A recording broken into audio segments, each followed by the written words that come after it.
Hello అండి, అందరికీ నమస్కారం. ఈరోజు మనం కరెంట్ అఫైర్స్లో భాగంగా చంద్రుని ఉపరితలంపై భారతీయ ప్రాంతాలు టాపిక్కి సంబంధించిన ప్యాటర్న్ అయితే ఇప్పుడు చూద్దాము. పాయింట్స్ అలాగే ప్రాంతము తేదీ. శివశక్తి పాయింట్ వచ్చేసి చంద్రయాన్ 3 ల్యాండర్ చంద్రుని ఉపరితలంలో సేఫ్ ల్యాండ్ అయిన ప్రాంతం. ఇది ఆగస్టు 23, 2023. తిరంగ పాయింట్ ఇది చంద్రయాన్ 2 ల్యాండర్ చంద్రుని ఉపరితలంపై క్రాష్ ల్యాండ్ అయిన ప్రాంతం సెప్టెంబర్ 6, 2019లో. జవహర్ పాయింట్ ఇది చంద్రయాన్ 1 ల్యాండర్లోని మూన్ ఇంపాక్ట్ ప్రోబ్ చంద్రుని ఉపరితలంపై క్రాష్ ల్యాండ్ అయిన ప్రాంతం నవంబర్ 14, 2008లో.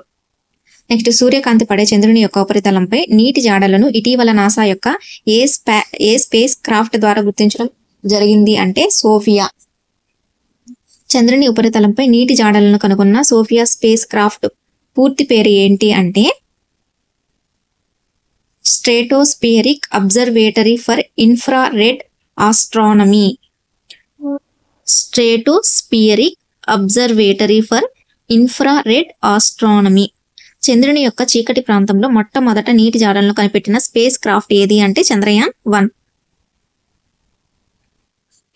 చంద్రయాన్ స్పేస్ క్రాఫ్ట్ ఏ దేశం యొక్క స్పేస్ క్రాఫ్ట్ అంటే భారతదేశం.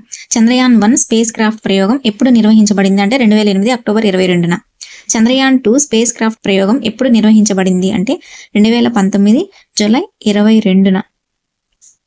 నెక్స్ట్ నాసా అంతరిక్షంలోనికి ప్రయోగించిన సోఫియా స్పేస్ క్రాఫ్ట్ ఏ దేశానికి సంబంధించినది? యుఎస్ మరియు జర్మనీ దేశానికి సంబంధించినది. చంద్రుని యొక్క ఏ ప్రాంతంలో సోఫియా స్పేస్ క్రాఫ్ట్ చంద్రుని ఉపరితలంపై నీటి జాడలను కనుగొన్నది అంటే క్లేవియస్ క్రేటర్. నాసా అతి త్వరలో ప్రారంభించనున్న మానవ సహిత చంద్రమండల యాత్ర ఏది అంటే అర్టెమిస్ కార్యక్రమాన్ని నాసా ఎప్పుడు నిర్వహించనుంది అంటే 2024లో నిర్వహించనుంది. చంద్రుని ఉపరితలం మీదకు మొట్టమొదటిసారిగా ఒక మహిళను తీసుకువెళుతున్న చంద్రమండల యాత్ర ఏది అంటే ఆర్టెమిస్. గ్రీకు భాషలో ఆర్టెమిస్ అనగా ఏంటి అంటే చంద్రదేవత అని అర్థం. గ్రీకు ఆధ్యాత్మికతలో ఎవరి కమల సోదరి ఆర్టెమిస్ దేవత. ఎవరి కమల సోదరి అంటే అపోలో యొక్క సోదరి. నెక్స్ట్ వరదల నేపథ్యంలో హైడ్రో ఎలక్ట్రిక్ పవర్ ప్రాజెక్టులపై విమర్శల గురించి చూద్దాం.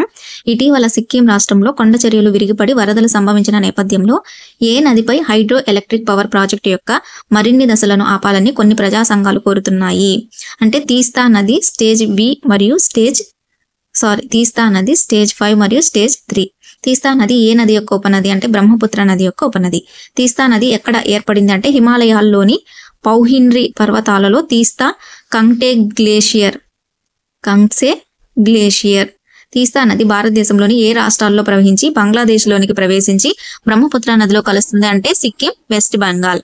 బ్రహ్మపుత్ర నది పిలువబడే వేరు పేర్లు భారత్ అస్సాంలో అయితే బ్రహ్మపుత్ర అని, టిబెట్లో అయితే యూర్లుంగ్ తాంగ్పో అని, అరుణాచల్ ప్రదేశ్లో దిహాంగ్ అని, బెంగాలీలో జమునా నది అని.